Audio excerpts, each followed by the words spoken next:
in the middle. We're going to cut that after a while.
We have our amazing musicians, Rusty Smith, Melanie Shorey. We had Myra, I still got that wrong? Oh. Myra, Ben, and Kevin. Awesome.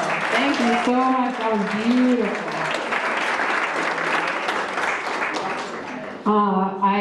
We couldn't do this without our board of trustees. Can our board please stand up? We've got Bob Mayer, Jan Griesmer, Francine Childs. Who else is here? Elizabeth Westenbarger, Dick McGinn. What? Am I missing somebody? Lee Chicky. Where's Lee? Lee's in the back. She's Mary Costello. We're introducing our board members. Our board hustles and gets all of these donations and everything, so they really work hard for this. Thank you so much. Elizabeth Westenbarger, I think I did mention her. And we are always looking for new board members. It is a volunteer position. We meet every other month, a couple of hours. We have a great time. We're doing great programs, so please think if you would like to help us further the mission of APJN and join the board. We have some great volunteers. Zach was back in the kitchen with us. I don't know if he's here. Grace, an intern, set up all of the silent auction. She's gone there. Marcia Goldstein helped us with some donations, even though she's not on the board anymore. And David Kurz came into my office and did some nitty-gritty work. So thank you to all our volunteers. If you donated something to the silent auction of the raffle, maybe you could stand up here, but they always donated a free ad. The Chaddock Ameriprise Group, Sherry Hill and Barb Palmer are here. Give us a wave. Thank you. My mother, Christine Gibbs, donor. Dick McGinn, our board member. Elizabeth and Jean Westenbarger, thank you so much. The First Presbyterian Church of Athens, and they always let me come speak once a year, and they're so great. I love that church. It's really wonderful. We've got Penny here, Penny Shelton, and Mary Costello. All right. Okay, right there, yes. Let me do the letter from the mayor, letter of recognition from the office of the mayor. That's me. And, I dress more formally, but as I say, this is a nice group here. This is part of our community. This is some great parts of it. This is why I love Athens. I think this is why you love Athens. On a note aside, actually, yesterday, the day before, I was running through the requisitions, and I look at a requisition that says Athens Mediation Service, and I say, there's a requisition. What's going on, you know? I guess there's some mediation that needs to be done somewhere in one of the offices. And I'm not going to go into it, but the fact is you're looking and say that, you know, this is actually a tool, you know, how to get things working, you know? And as for Athens Peace and Justice, I think we all know we need a lot more peace out there. So.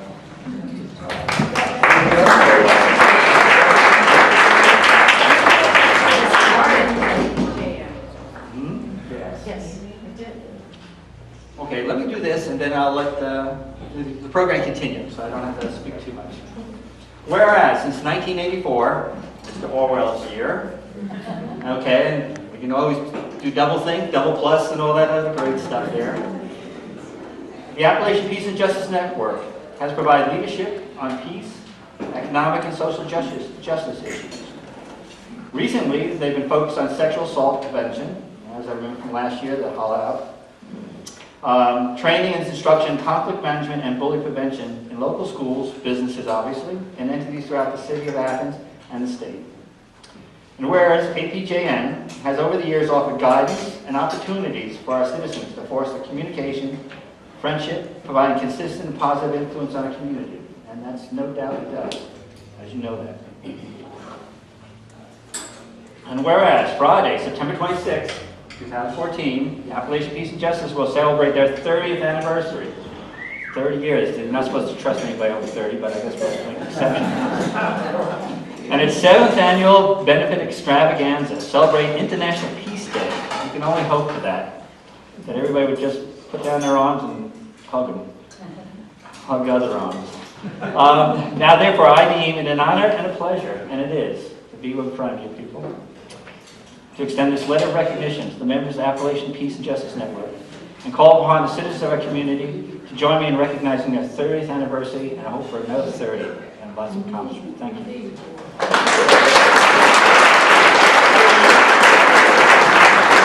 On campus at the Plains, Federal Hocking Middle and High School, and Trimble Elementary and Middle and High School. So, and we also worked at the Athens Community Center.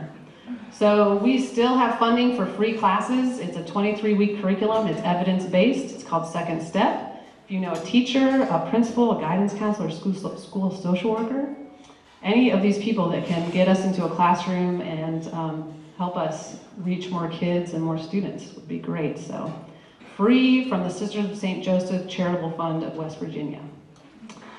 Let's have Sarah come up, do a really quick.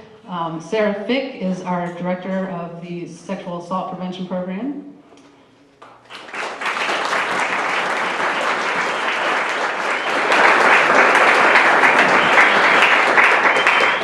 Can you all hear me without the mic? Yes. Okay, awesome.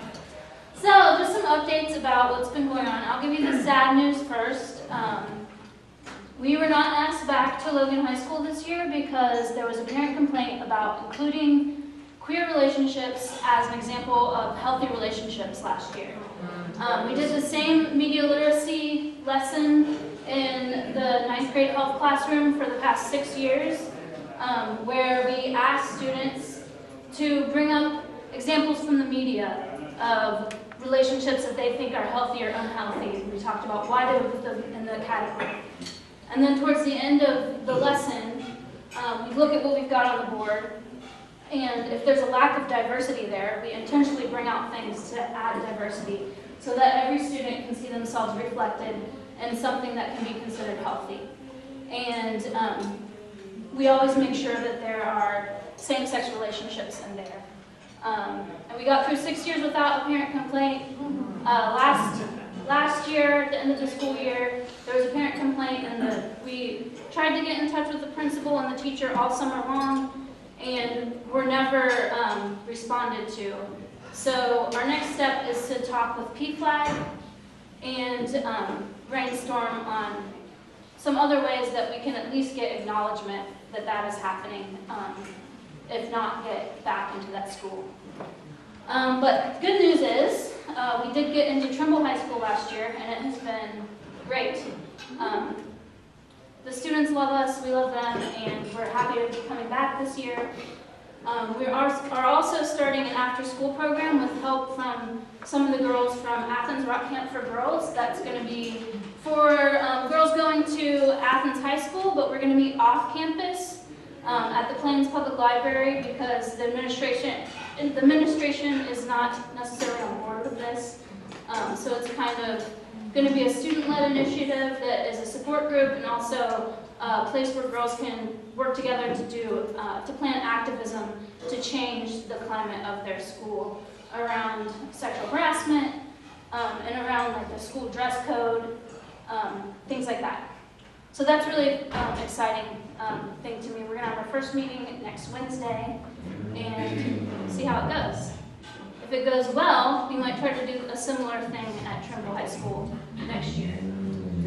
And then the other things that are going well, safer spaces. I think I talked a lot about that last year, where we designed a 3-hour training for bartenders, where businesses can become trained and listed on our website as a safer space, where bartenders are trained to take complaints of harassment seriously, to stand up as active bystanders when they see something questionable going on, and to know how to respectfully deal with a complaint without doing any victim blaming, with making sure the person knows that they can go to other places for help if they are not getting enough help right there in that moment, and they take a pledge to kick someone out if they're being a consistent problem. And so far we have Donkey Coffee, Obetti's, and Jackie O's on board. They're trained and listed. And Tony's will be trained over winter break. And we're trying to get Lucky's on board, so if anybody knows any staff, owners, regular customers that go to Lucky's, we're in talks with them about it.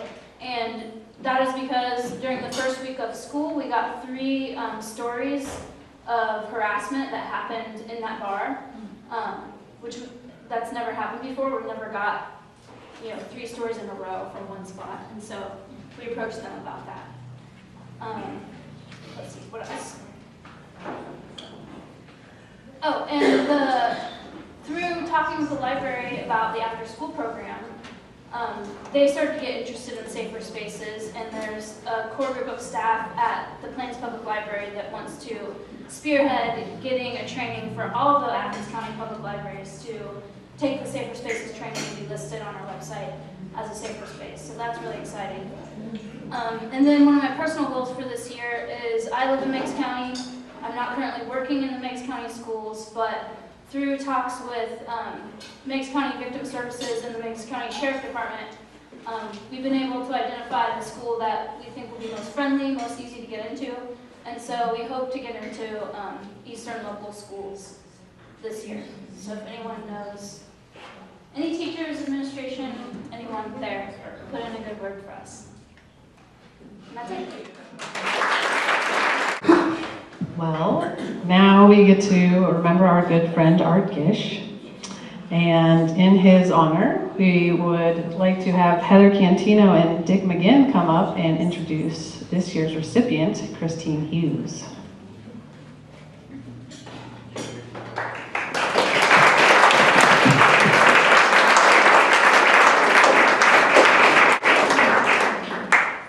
Well, it's a great honor both to recognize Art Gish, who was a good friend of mine and whom I saw grow as a peacemaker, as a person over the 20 or so years I knew him. And it is a great honor to recognize Christine Hughes, whom I'm sure you all know. I first heard about Christine or saw her work on fracking when she started a monthly gathering at the bakery in 2010, before most of us knew what the word meant, certainly didn't see it as a threat locally. And then since that time, I've worked very closely with her. Christine has been an amazing colleague, a mentor, a role model, and she is a visionary. For people who don't know her, it's wonderful to work with her, work alongside her. If I'm encountering a problem, maybe strategically thinking about working through a particular situation, I just have to think, what would Christine do in this situation? I won't go through all she's been involved in. I think Dick may mention a little, and maybe Christine will. But I'd just like to say that her positive energy, her sense of humor have been invaluable, and her leadership, the most recent thing that I've been involved in through her leadership is working on the Fitzgerald campaign for governor, and we would like to pass around a sign-up sheet if you would like to volunteer. Christine organized a group, particularly of fractivists, but people concerned about education and women's issues. In May, I think we started meeting, and we've been meeting regularly. We've visited with Sharon Newhart, and now we seem to be the people who are leading the effort at the newly opened county board, county Democratic headquarters, and have been trained to do all of the data entry and so on. So if you would like to sign up, even just for a couple of hours over the next 4 or 5 weeks, whatever we have left, to do some calling, to do some canvassing. Jana Lee is organizing canvassing with staging from her home. And we have the key to the office, and we'll be there Tuesday and Thursday evenings from 5:30 to 8. And students are spending some time there. So if you give us your email and tell us your interest in canvassing, calling, data entry, please help us. This is a huge grassroots effort. There are enough Democrats in the state to make this happen, but we need to get people mobilized really quickly, and all of you participating. So without further ado, no, Dick, thank you.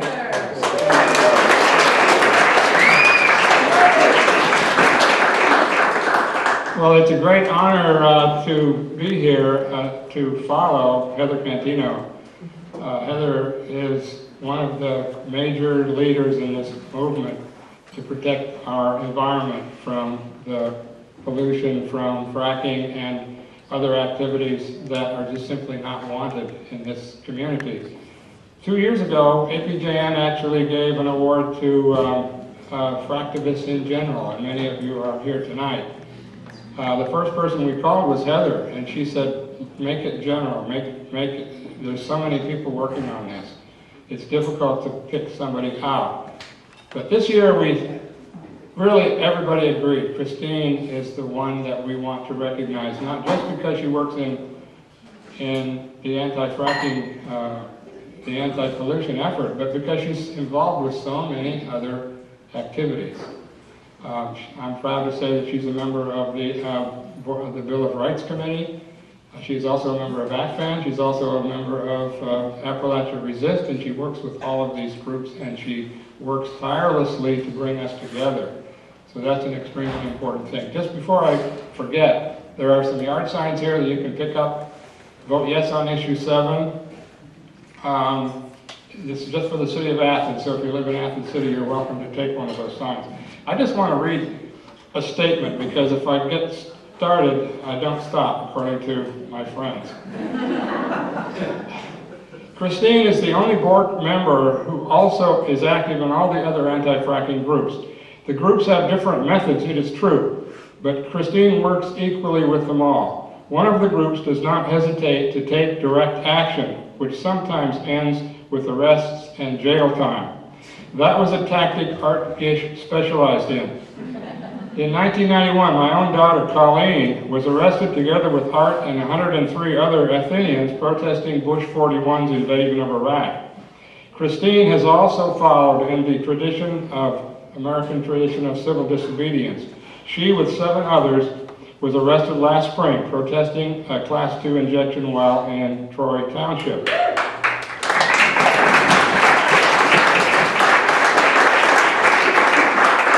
If I may quote from Art Gish from his last book, published posthumously, Muslim, Christian, and Jew.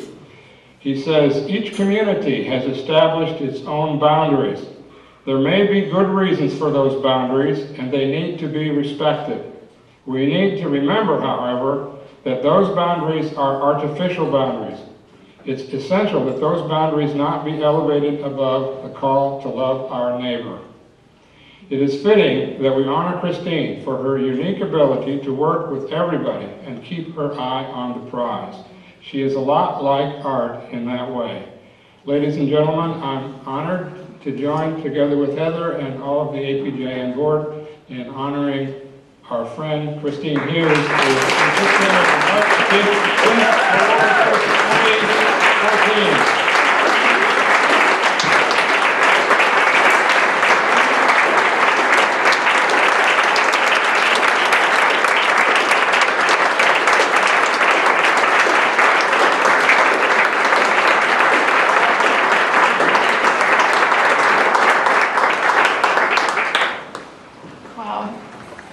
Thank you so much. It's such an honor, incredible honor. It's never anything that I would have thought I would see something like this, to come after such great people who have concentrated on such important peacemaking efforts in their lifetime. And I feel like I came into this accidentally. Most of you know probably that my background is food. You know, when I came to Athens, I found out all about the local food and the farms around us, and learning about how our actions and our purchases and what we cook and what we buy at the farmer's market is, you know, connected exactly to the environment around us. So the farms that we depend on are also dependent on us to keep them, you know, healthy and going. And then, so the fracking in particular was a kind of a direct blow, I felt, to this movement that had been growing since before I was here. But it is a perfect way to get so many of us involved, because so many of us are participating in that already. And so it was kind of a natural evolution that those of us who were fighting for real food, good food for everyone, now are kind of the same people, and even more so now. The movement has grown with the climate change science coming out in the last few years, things that we weren't really talking about in relation to food and water and climate. So it feels like it's a perfect storm. And I just wanted to remember a couple of things that early on, seeing Elise in the audience, remember our 4th of July parade. One of our first efforts was, you know, just celebrating renewable energy and fighting the fracking in the state parks that we felt was coming soon. But it was a small group. It was probably maybe 20 of us marching in the Athens parade. And, you know, there's so many different things that we've done, and the humor that Heather mentioned, it's coming from so many people, but that definitely keeps us going when we can bring our creativity into it. Yeah, I mean, it's fun. It's really fun to fight fracking. So, it's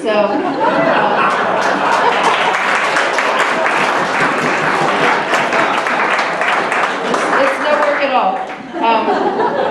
And I guess I just wanted to say that I wanted to remind myself and to remind all of you, because I know I forget. I just forgot again last night at another event that while we're fighting so hard and trying to shut down and starve the out-of-control, runaway train that is, corporate control, capitalism that feeds our government and government feeds off of it. While we're working to starve that, we have to remember to nourish ourselves and our community and to keep pouring the love into what we have here, because that's why we're here. That's why we're fighting this fight, and that's why we're all here together. And thank you so much for this honor. It's such a pleasure working with you.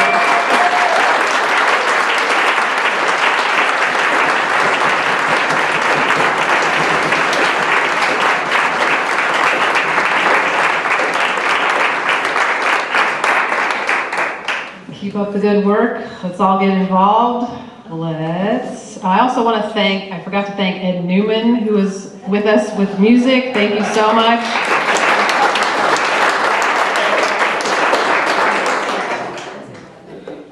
And we got to give some Art Gish peacemaking money to Becca Lockman, and she's going to come tell us what she's going to do with that money.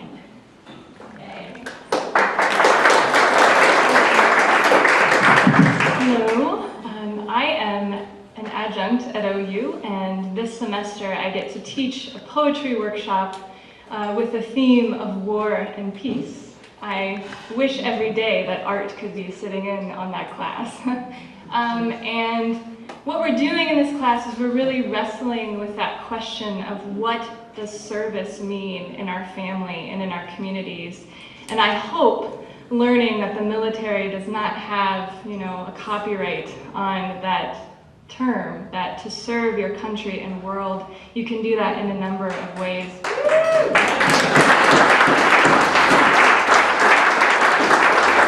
So this money is helping me to bring in guest speakers.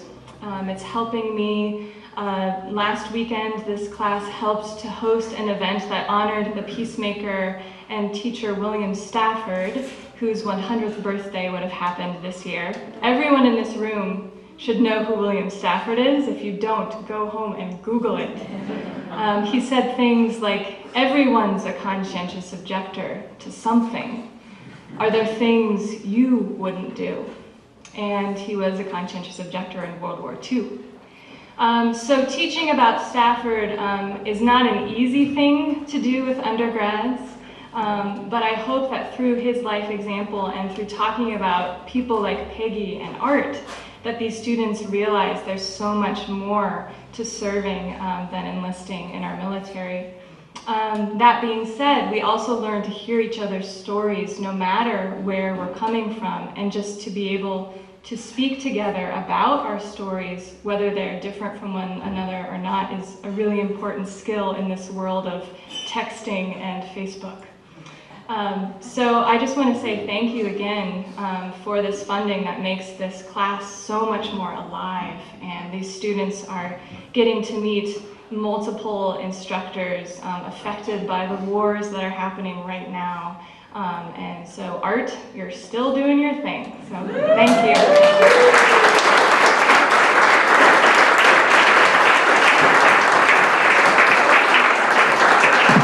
We're going to have Carol Cure come up and introduce Debbie.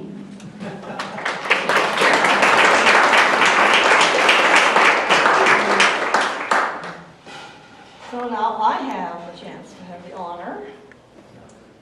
So it's really a privilege to be able to introduce. Can't quite hear you, Carol. Okay, I'll stand here. I have a bit of a sore throat tonight, so I'm gonna try to let my trifocals work and the microphone help my throat.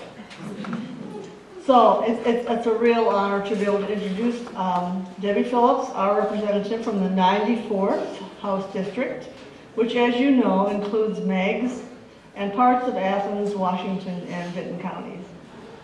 This is Debbie's third term, and she's running for a fourth term. Debbie, as you know, is married to Jim Phillips, formerly on the staff of the Athens News, and she told me that he had no idea that they were selling the paper. He's now employed at the Osteopathic College and works in social media there. They have 2 children, Pauline and Jeremiah, who many of us have known since they were toddlers. I mean, I remember Pauline sitting on my lap when she was just a little kid. Has been in more meetings probably than most of us have. I first met Debbie when she came to she made an appointment to see me when I was the co-director at United Campus Ministry.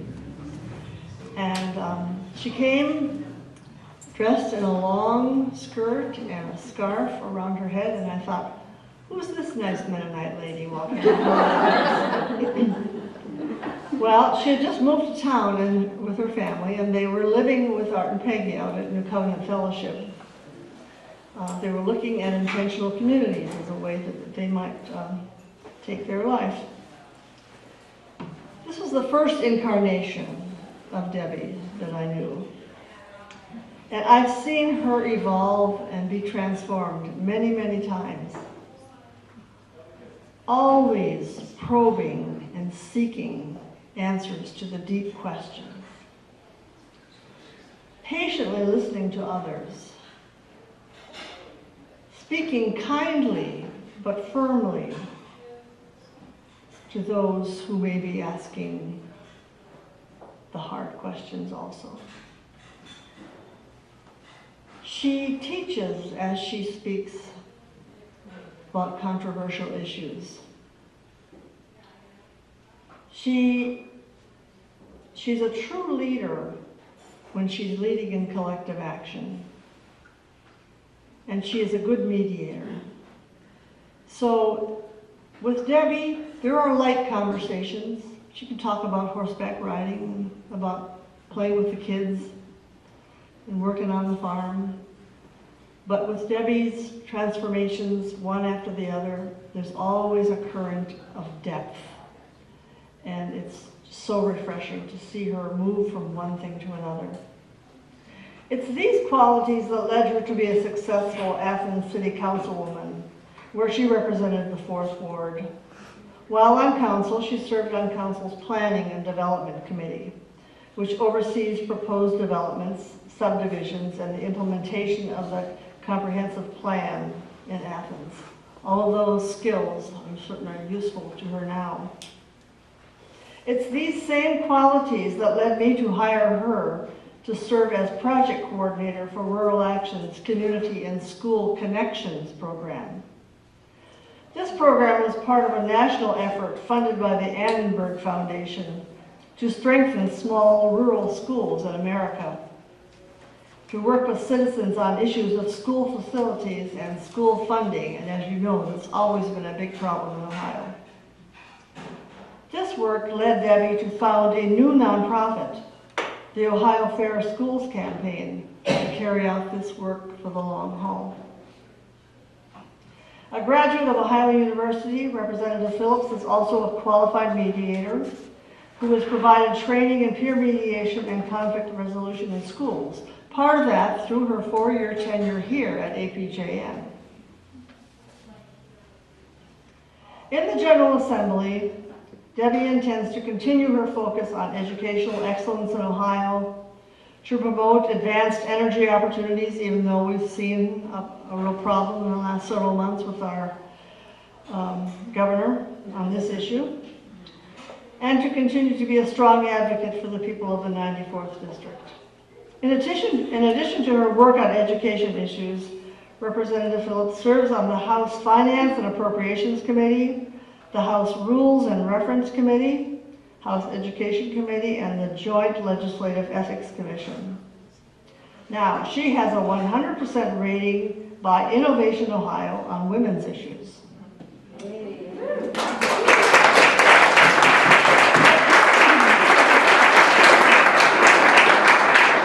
She has a 90% rating by Innovation Ohio on the middle class scorecard. A 100% rating by the Ohio League of Conservation Voters, and 100% rating by the Ohio Federation of Teachers. There are a number like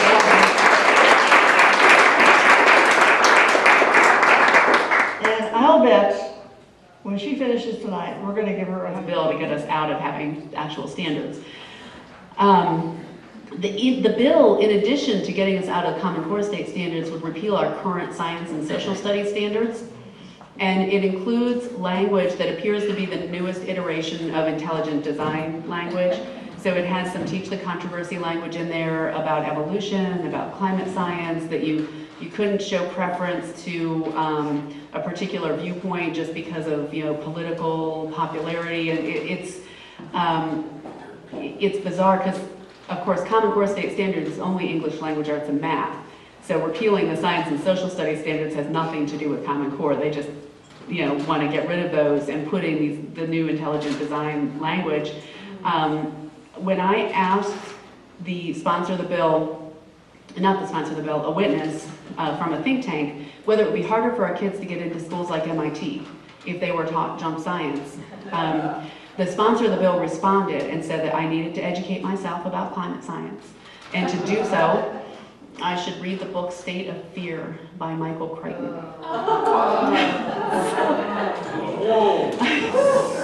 Which is when I did turn to Tracy Hurd, who's the House Democratic leader, and said, I have to say something mean now. And she's like, do you? And I was like, yeah, I really do. So I just said, what else is cool about the Common Core state standards is the kids read fiction and nonfiction.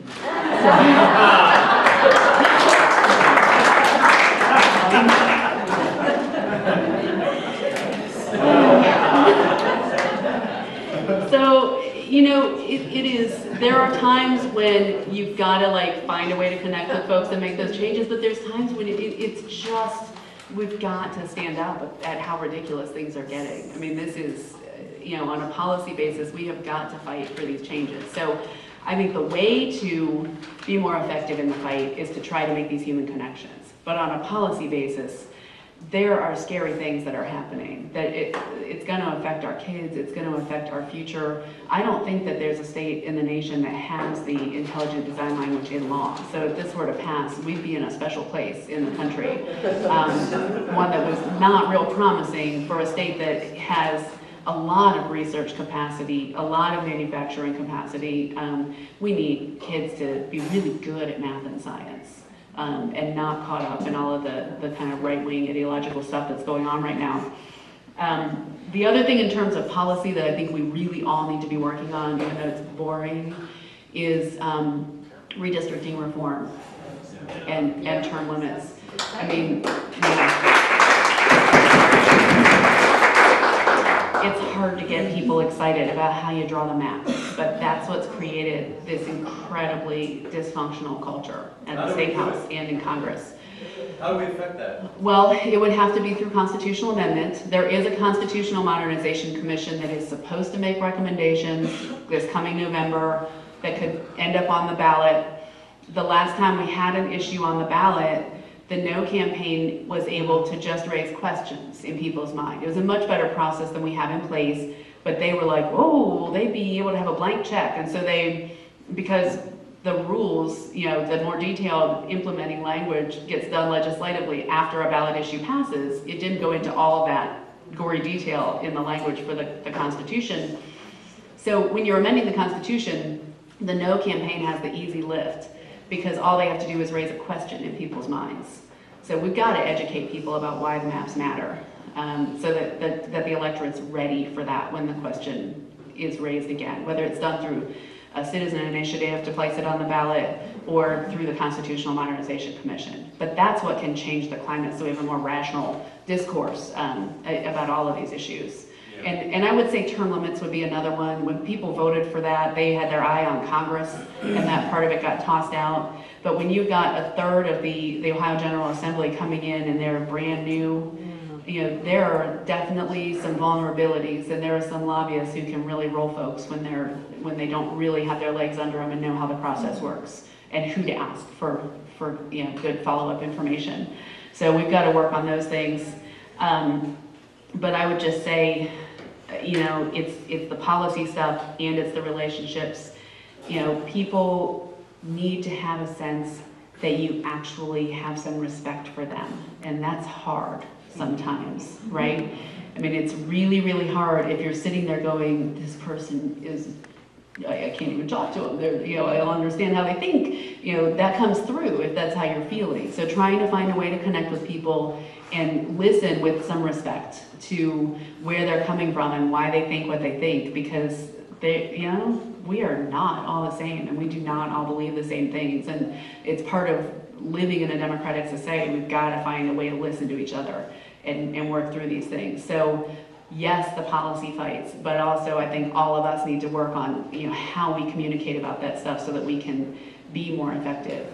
So I am so grateful to live in a community of people who really understands that and thinks deeply about these issues, and to know that when I come home, if I go to the farmer's market or Kroger's or walk down the street, there's somebody who's gonna like give me a hug and say thanks for being in there. So I appreciate all of you very much, and it's really a great honor to spend the evening with you. Thanks.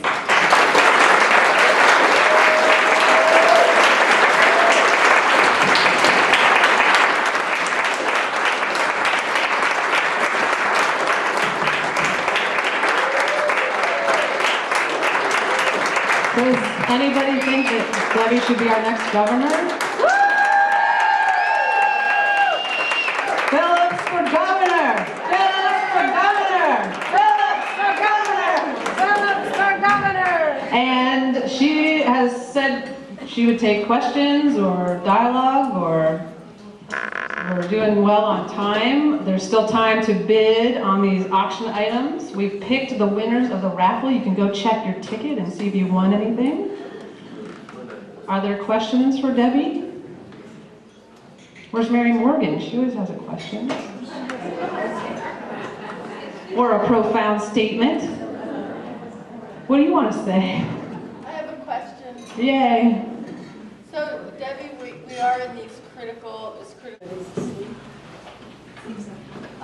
So, I mean, what can we do to try to get electorate out besides this, what we always do, but just the governor's campaign, position is so critical right now, and it seems like people are really asleep about this. Yeah.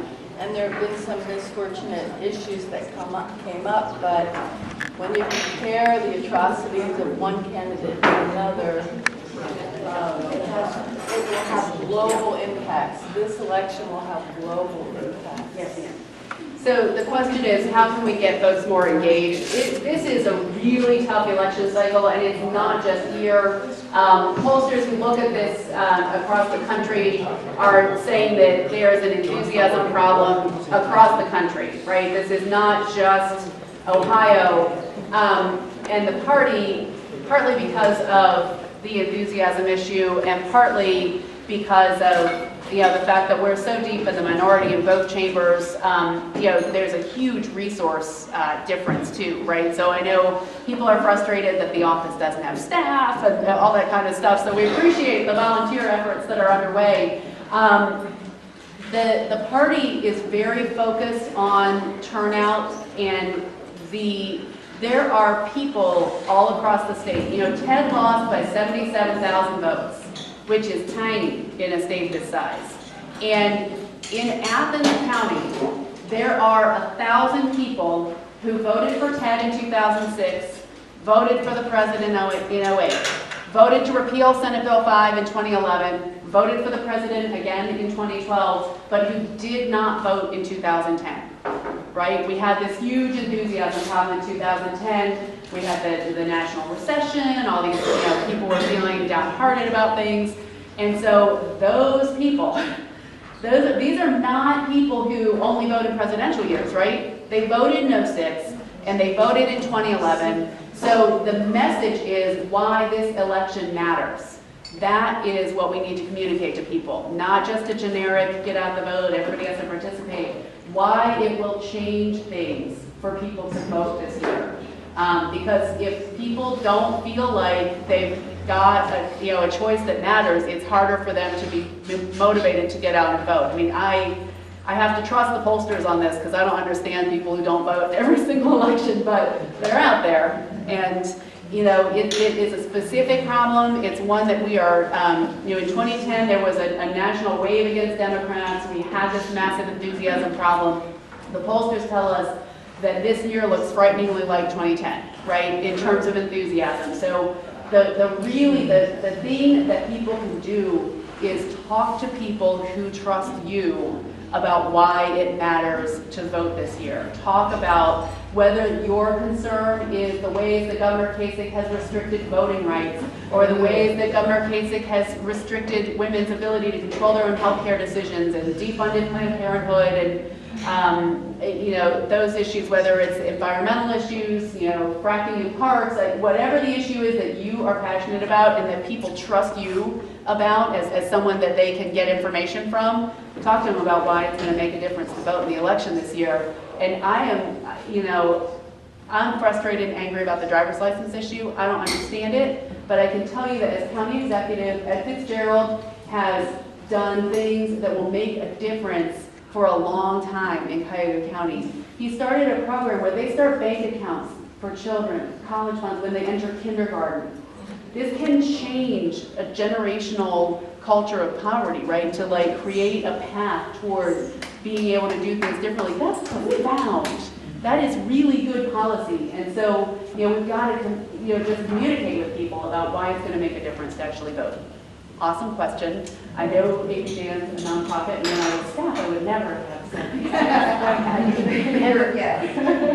And there's a piece of paper being passed around for people to sign up for canvassing, because you go out actually to Democrats to say to them, you know, this is a really important election to vote in and get the Democratic vote out by saying how important the race is, the governor's race is, and that's going around to sign up.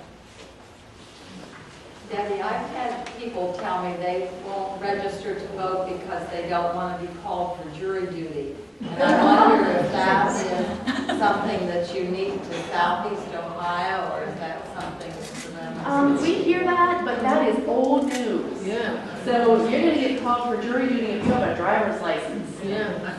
So that is not the way you get in the pool to get called for jury duty. That's why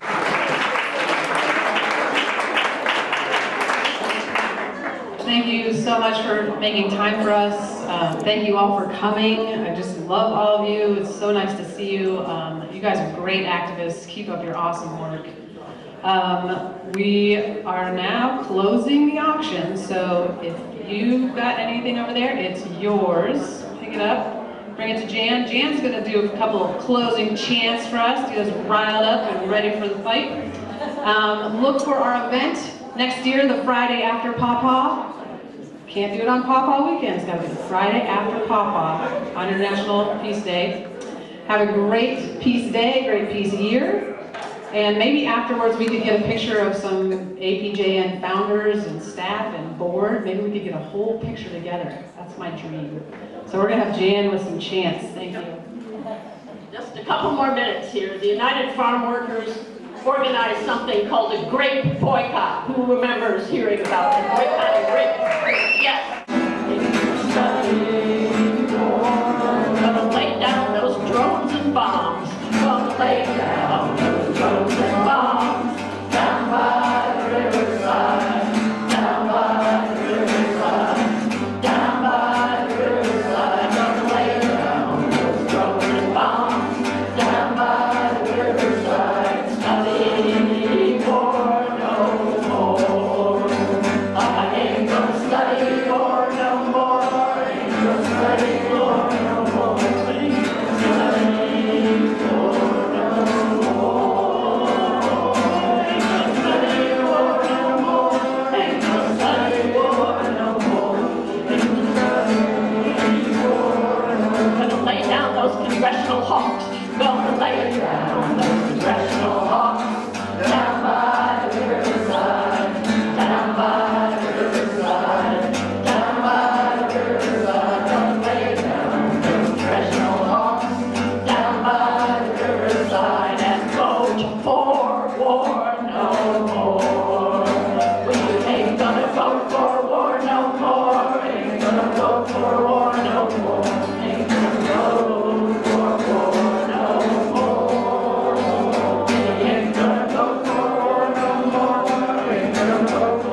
gonna shake hands around the world.